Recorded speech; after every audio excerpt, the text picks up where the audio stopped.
Planning to travel with some young kids. You might have two or three or even more kids with you, um, under ages 5, 6, somewhere around there. You probably want to plan out what's going to make it the smoothest as possible so that you all can enjoy it, have a good time, and hopefully get some rest in. Vacation is part of self-care and it's very important, but you might need some tools to figure out the best way to go about it. I'm Lindsay Lowrance. I'm a therapist in Colorado, and I often work with twin moms, helping them go from drained and distracted to powerful and fulfilled.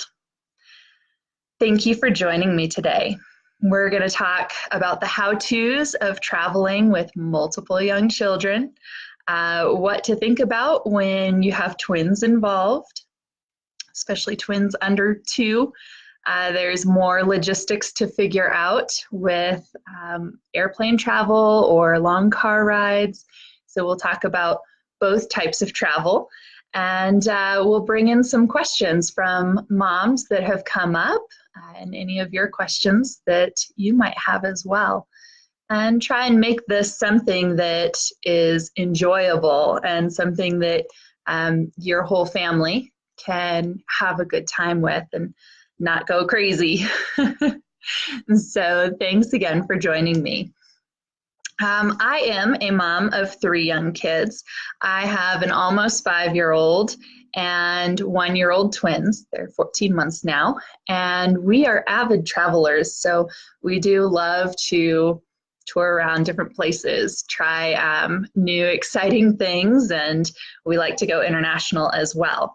So I've been picking brains of different twin parents and parents with, multiple kids to figure out like what's going to make this as smooth as possible.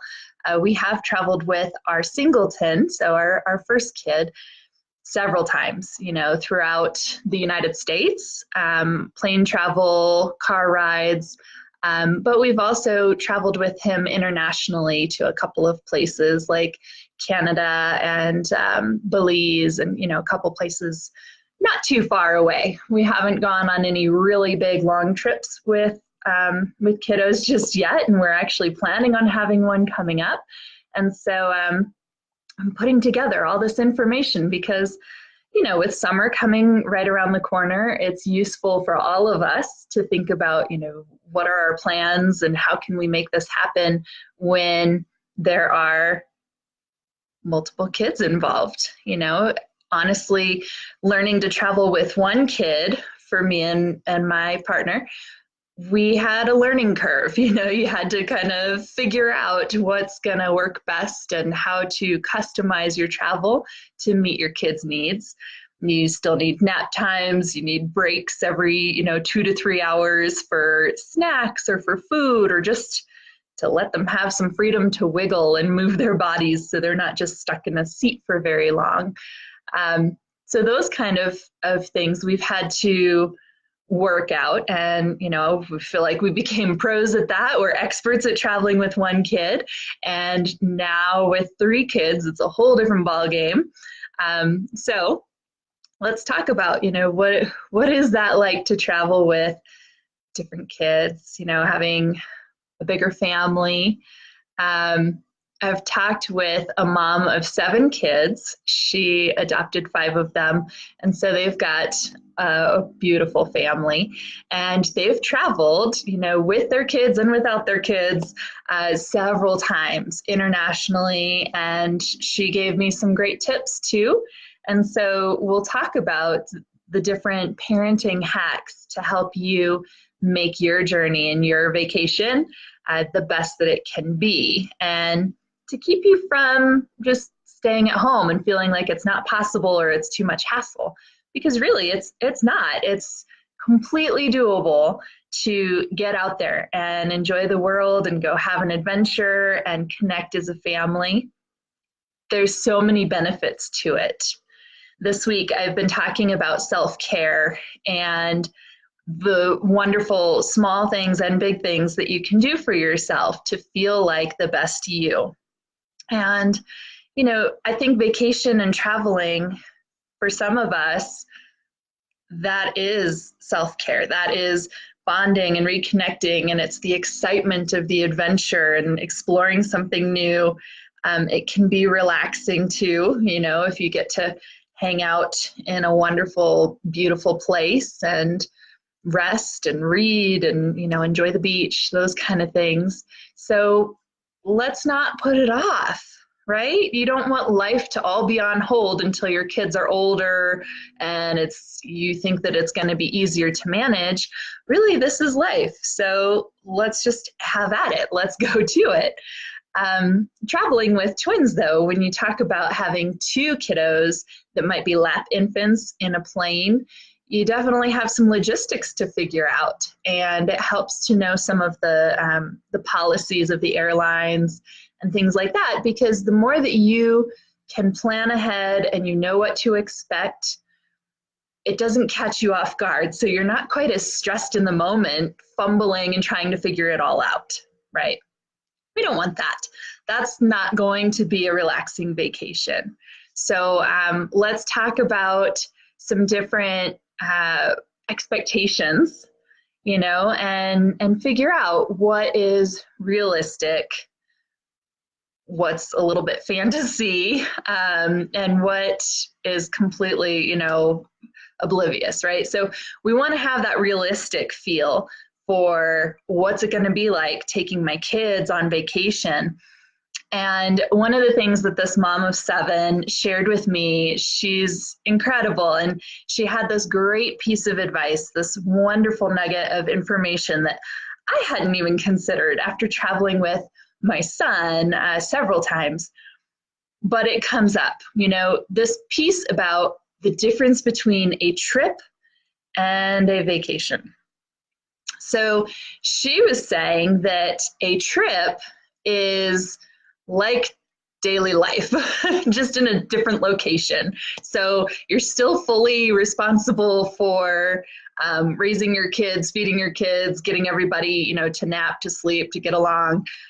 So life doesn't change. You've just picked it up from where you live and put it in this other place. And so I'd say, you know, most of my travels with my son has been a trip where we're not really resting on the beach, just reading and enjoying, you know, quiet time.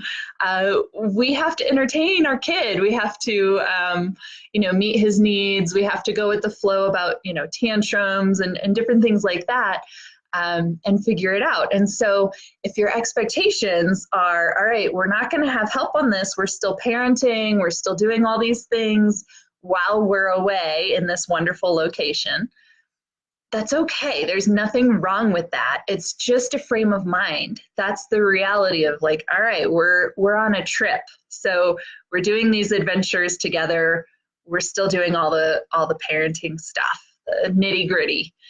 The vacation piece that is different, which she had mentioned, is when you and your significant other get to connect. When the two of you get some time together, you get to relax, you get to have some help in some way. And so as she had mentioned, she had said that, you know, some vacations they would plan something that had childcare or, you know, a nanny, or they would even bring along some help, a family member or something like that. And so some of their vacations, they get moments where it really is a vacation. They get to rest, they get to enjoy, they get to have a great time, and they're not always on for parenting. So that's key. You know, you have to sort out what is your expectation for your upcoming plans. Is it a trip or is it vacation? If it's vacation, if there will be help, then you need to really clarify your expectations of the help. So let's say that you do bring along someone that's going to babysit or to nanny for you, or a relative that's planning on helping out with the kids. You really have to clarify what the expectations are ahead of time. Okay, how many hours are they going to do? What kind of work are they going to do? When do you get that break? Because if you don't have it clarified, everybody's happy to be on vacation, including your help. And so, especially if it's a relative, family member, they also want to enjoy their vacation. And if you helped out by purchasing their ticket or, something where you were funding their trip so they could be there to help you with the kids, then you need to address how much help are they going to be? What are the roles they're going to do? When, time of day, things like that, so that it can all be crystal clear for everybody involved. Otherwise, you could get into some conflicts or some stress when you're kind of left there doing all the parenting and the trip work and you expected this vacation and you expected this help, and it's not there, right? And so definitely talk through, even with your partner, talk through what are your expectations of your partner. On the plane, I'll take care of this kid, you take care of that kid. If so-and-so needs you, get them involved too, so that your partner is not sitting there enjoying a good book and you're dealing with all the kids stressed out. That's not going to work so well either. So the more that you communicate and you clarify these kind of things, you can really get some help and some rest and feel good about your vacation and enjoy some of that time too, instead of being overwhelmed or overloaded, having too much on your plate in a new place without your usual support. So those are things to consider. Of course, if the place you're staying at has childcare or, daycare center or play space or, something like that, clarify what that looks like. And, that might actually be easier in the long run than dealing with the family dynamics or having a babysitter or something. But you just have to weigh the pros and cons of what's going to work best for you, and just consider ahead of time the expectations, right? So that's one piece about childcare with the trip versus the vacation. And I absolutely love that advice. I think that gives you some realistic expectations. So if we're talking about whether it's a long car ride kind of journey or a long plane ride, the things we have to consider is, the ages of your kids and how much are they going to be willing to sit there. It can be so hard for those little bodies to sit still, and you might be expecting too much of them if you're not able to take breaks or to entertain or to, do different things like that. So with car rides, I suggest a break every 2 to 3 hours, unless it's sleep. If it's sleep time, when the kids are napping or you're traveling overnight or something, that's a different story. But while they're awake, they're going to need breaks every 2 to 3 hours, whether it's diaper changes, potty breaks, snacks, or just needing to run freely. And so don't expect your break to be sitting still in a restaurant for another hour, because that doesn't set you and your kids up for success. So think about getting some food to go or having some kind of picnic or something where you can be outside or in a space where the kids can run around and get some energy out and exercise. Then they'll be ready to sit still for a little bit longer of a stretch, and you can keep going on your journey. Now, this is a little different with plane travel because you're stuck on the plane for however long of a journey you've decided to go on. And so, of course, you want to keep that in mind with the ages of your kids and your kids' needs.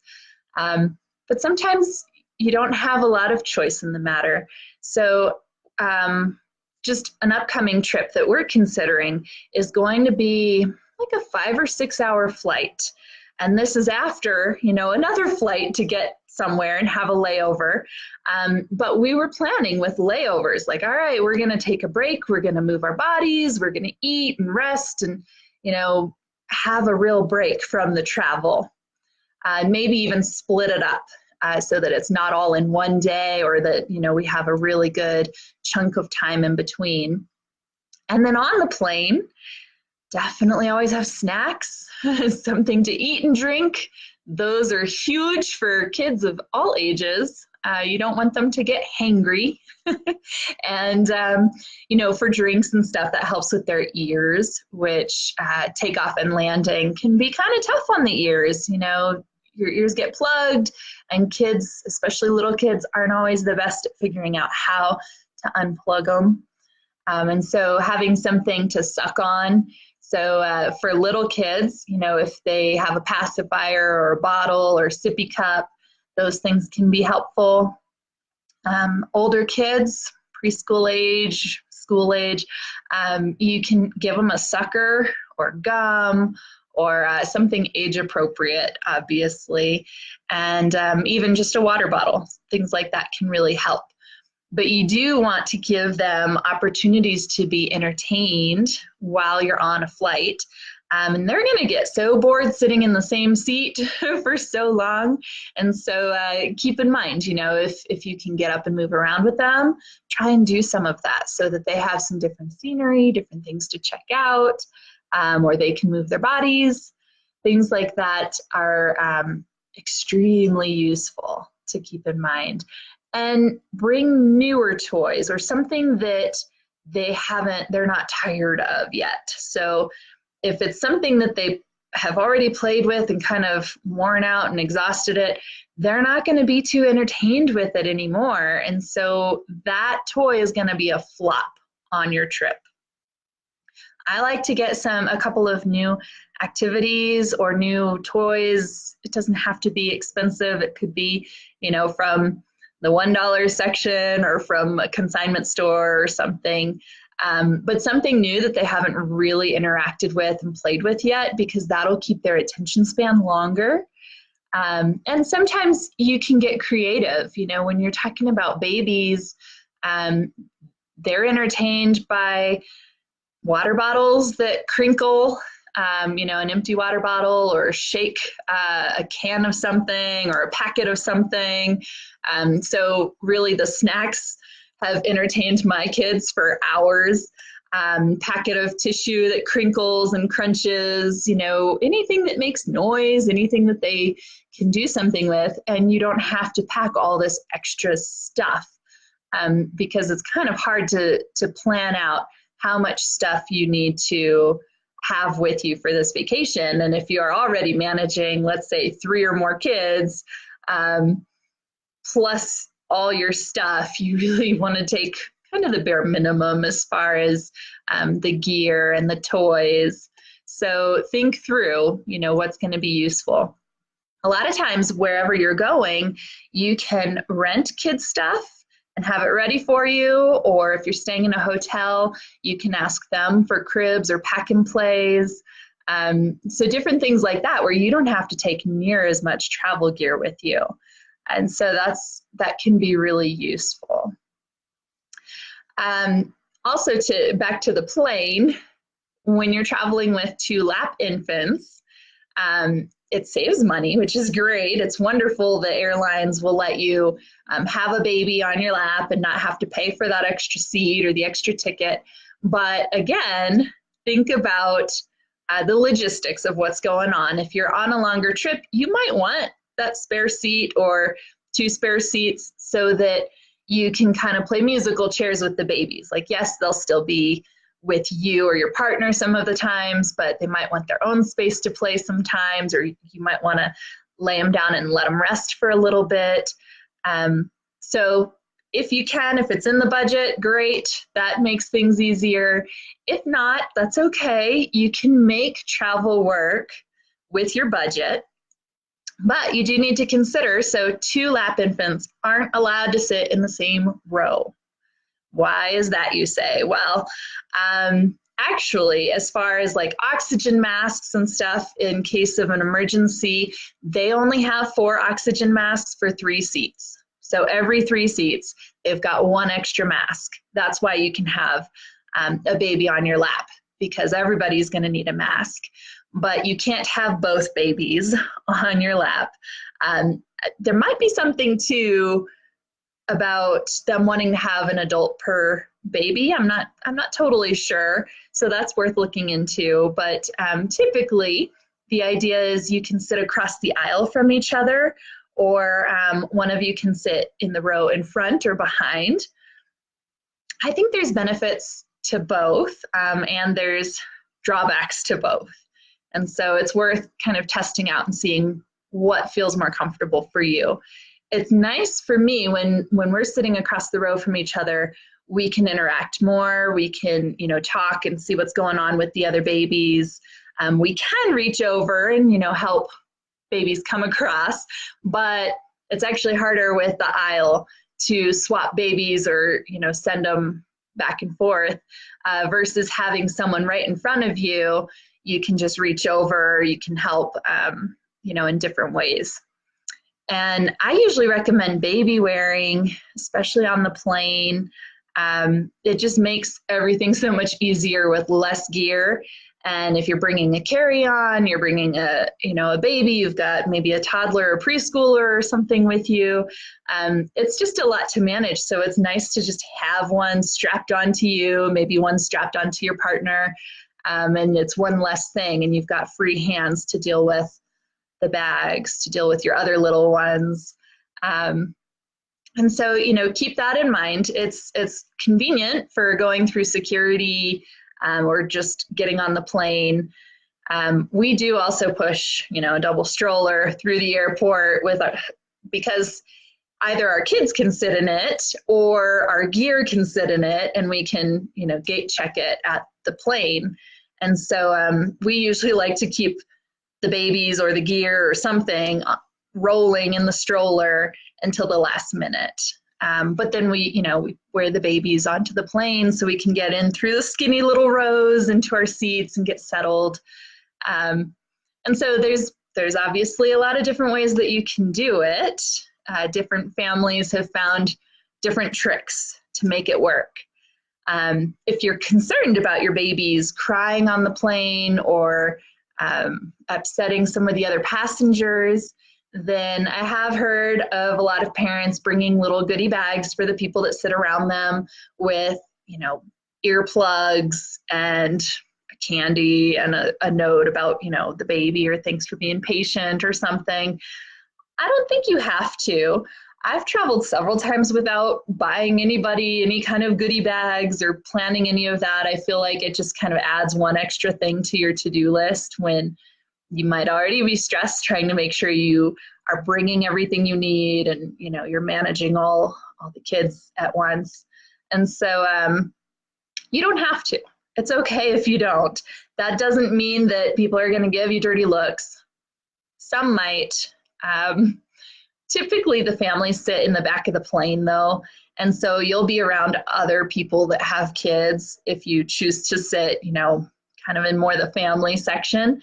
And those people are more forgiving and more understanding, and they get it. And sometimes their kids have a fit, and you get it. So that part I appreciate. And plus, if you sit near the back of the plane, you're also closer to the changing table and the bathroom. So it's easier to get up and down with little ones that might need to go more frequently. So some different ideas as far as plane travel. Definitely try and pack lighter. Try not to carry quite as much through the airport if you don't have to. So curbside check is really convenient. Different tips like that are great. So let's talk about when you get to your destination. You're gonna want to pick a place that is family friendly, where you can have kids crawling around on the floor and it feels safe and comfortable, or where you can baby proof or, whatever you need to do. So consider that, and remember that even if you used to be more of a backpacker sort of traveler, it's a little harder to do with young kids because young kids need nap times and early bedtimes and some freedom to roam around. And depending on where you're out and about, what you're touring, what you're visiting, what adventure you're having, it may not may not work out as well for the kids to just roam as freely. So you might have to go back to where you're staying and give them some space to crawl around and play with toys and, get into things. So we've had to upgrade where we stay. We used to just have bare minimums, really save on cost back before kids when we traveled, because it was just a place to sleep. But now with family, with little ones around, it needs to feel comfortable. It needs to have some amenities. It's really nice when the place you're staying has kid toys or a crib or things like that to accommodate you, and things to keep the kids busy.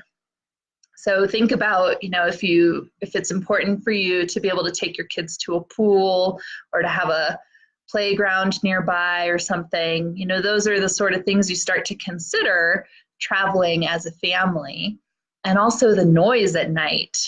Some adventurous places we used to stay would be near bars, clubs, restaurants, touristy zones, and there would be so much noise going on late at night. Now with kids, may or may not work out so well. So just some different considerations as far as where you're going to stay, what your accommodations are. So we've talked about getting there, we've talked about where to stay, and then think about your adventure. What kind of things do you want to do during the day? It should be something that can help entertain your kids too. So if you want to spend a full day at a museum, more of an adult museum, well, that's going to be really hard. That's not going to be in line with those realistic expectations of your kids. So you have to accommodate and make other plans, whether that means they go for a little bit or you go somewhere that also has a kid space, kid museum, some kind of activity, or you have some helper, whether that's childcare, nanny, relative, something like that, where you can go off and do this activity that you want to do that's more adult, and the kids can go and do something else. So the important thing about traveling with young kids is really, really checking in with your expectations and making sure that you're being realistic with your kids, with what their personalities are like, what their needs are, what their ages are.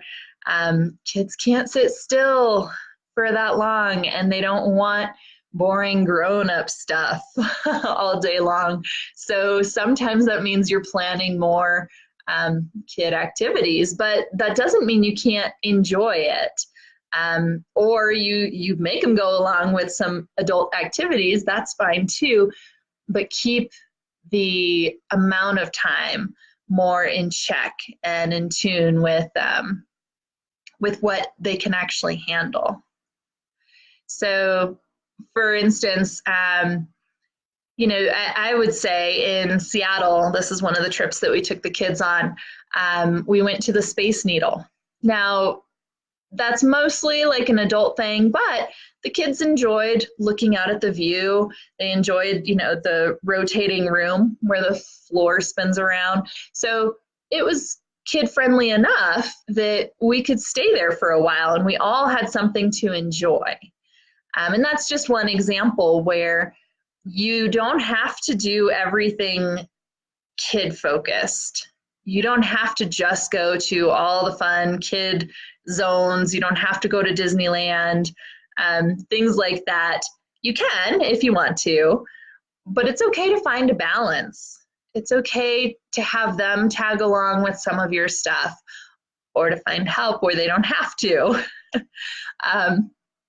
But it's your vacation too, and you should get something out of it and try and enjoy it and not miss out on everything, right? If you're going somewhere exotic, somewhere where you would love to go whitewater rafting and safari cruise, I don't know, different adventures like that, yeah, you might have to put some of those things off while your kids are too young. if you don't have the help for someone to watch them and you can go do that activity.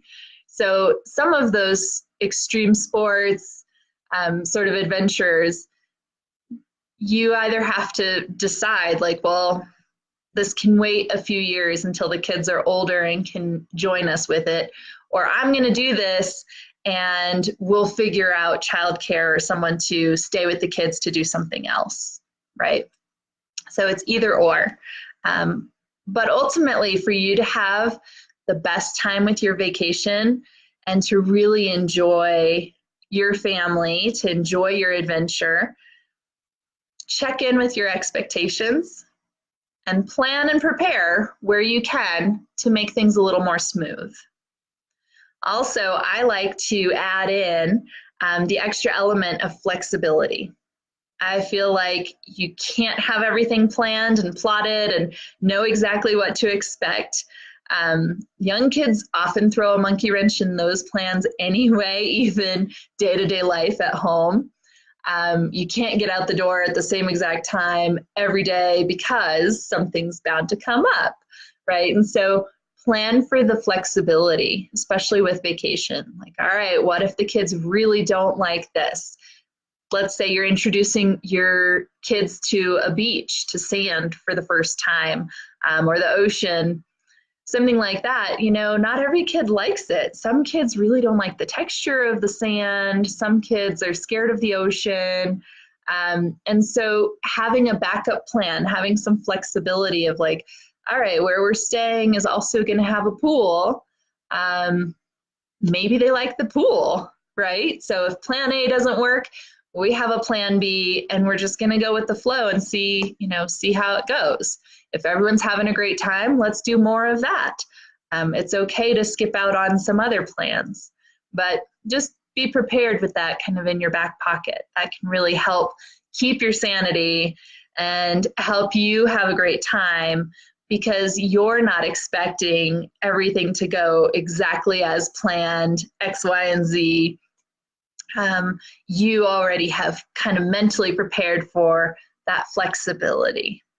That's going to help so much. And I do hope that you can be brave and courageous and decide you're going to go and do this and travel with your kids. I really think that it's worth it. It's great for relationships. It's great just for you individually, for your own well-being, to have that self-care.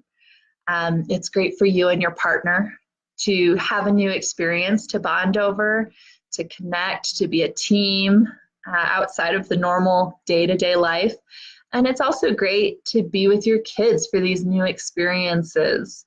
It's so wonderful to see them seeing something for the first time or doing something for the first time, and having the memories. It's worth it. So hopefully with some tools, some ideas, you're feeling more prepared, more courageous to go out there and do it, because you know what? Summer's just around the corner. And hopefully I get to hear from you that you felt brave and you did it and you had a good time. So if there are any questions or comments, please feel free to leave them here on the video, and I'd be happy to respond at a later time. Hopefully I've answered a lot of the regular questions, all the ones that I've heard from different moms over the years, and even the ones that I've come across myself. So hopefully you find this helpful. For more tips and information, follow my Facebook page, and you can also sign up for my email list if you would like to be notified when there's special events like this, interviews, new articles, and things coming up. So that would be at my website, which is exploringinnerpeace.com. Thanks again for joining. Take care.